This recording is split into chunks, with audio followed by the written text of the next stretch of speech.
Мишель Майерс пыталась скрыть свое беспокойство, когда сказала отцу своего соседа по комнате, что не видела Кевина со вчерашнего дня. На дворе было Рождество 2019 года, и Кевин уже пропустил семейный ужин, традицию, заложенную в корне их дома, поэтому в воздухе витало ужасное чувство. Мишель написала в социальных сетях, что в последний раз видела Кевина около 17 часов вечера, когда он ушел на свидание, чтобы встретиться с другим мужчиной, с которым он познакомился через приложение Grindr. Это приложение для знакомства мужчин с нетрадиционной сексуальной ориентацией. План Кевина состоял в том, чтобы встретиться со своим избранником в районе Шварц-Крик в Мичигане в течение ближайшего времени. Когда он не вернулся в квартиру, которую он делил с Мишель, она все больше начинала беспокоиться. Повод для беспокойства увеличился, когда Кевин или кто-то другой отключил его телефон, что, по словам соседки, было нетипично для пропавшего мужчины. Семья мужчины связалась с полицией штата Мичиган, и начались поиски Кевина. Прежде всего, им нужно было найти его мобильный телефон, который бы мог сообщить следователям имя его спутника тем вечером.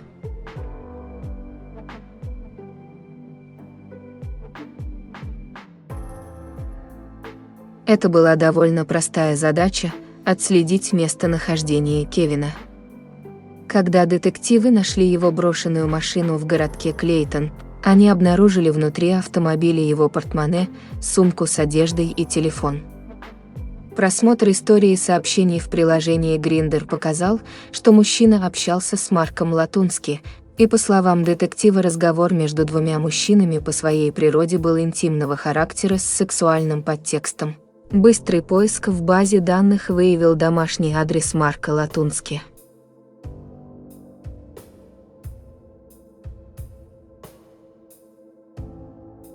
28 декабря 2019 года полицейские провели проверку социального благосостояния в доме Марка Латунски.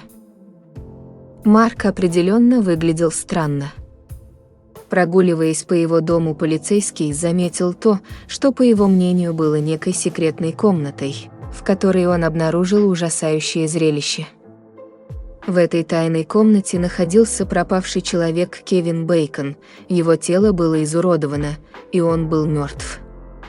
Вокруг стропил потолка была обвязана толстая веревка, которая затем была обмотана вокруг ног пропавшего мужчины. По словам полиции, эта сцена напоминала подвешенную тушу животного, приготовленную к убою. Тело Кевина свисало со стропил, его лицо потемнело от засохшей крови, которая когда-то хлынула из его сонной артерии. Если вид гниющего голого человека не вызвал у офицера сильного отвращения, то то, что он увидел дальше, наверняка перевернуло содержимое его желудка. Осмотр области гениталий жертвы ясно показал, что Кевин был полностью кастрирован, его яички были удалены, и часть гениталий все еще находилась в кастрюле. Марк приготовил из них себе обед. Отрывок из отчета об аресте Марка Латунски гласит: Марк Латунски признался в убийстве Кевина. Мистер Латунски заявил, что использовал нож, он один раз ударил жертву в спину, а затем перерезал горло. После этого Марк Латунски заявил, что обмотал веревку вокруг ног жертвы и подвесил его к потолочным стропилам. Кроме того, мистер Латунски признался, что использовал нож, чтобы отрезать гениталии мужчины, которые он позже съел.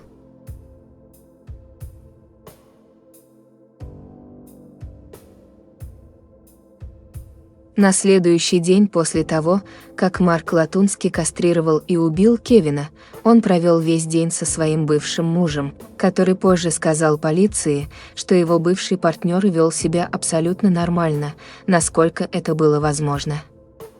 Некогда состоятельный химик и отец 4 детей, Латунски получил степень бакалавра в Центральном Мичиганском университете и являлся химиком-исследователем до 2019 года, все еще имея несколько патентов на свою прежнюю работу. Бывшая жена Латунски, с которой он делит опеку над своими 4 детьми, заявила, что ее бывший муж долгое время страдал психическими заболеваниями и, соответственно, отказывался принимать лекарства от своего расстройства, что стало основной причиной его потери работы в 2019 году. С момента постановки диагноза в 2010 году Латунски знал о своих многочисленных расстройствах, включая тяжелую рецидивирующую и хроническую депрессию с психотическими чертами, расстройство адаптации с депрессией и тревогой, параноидальную шизофрению и пограничные черты личности.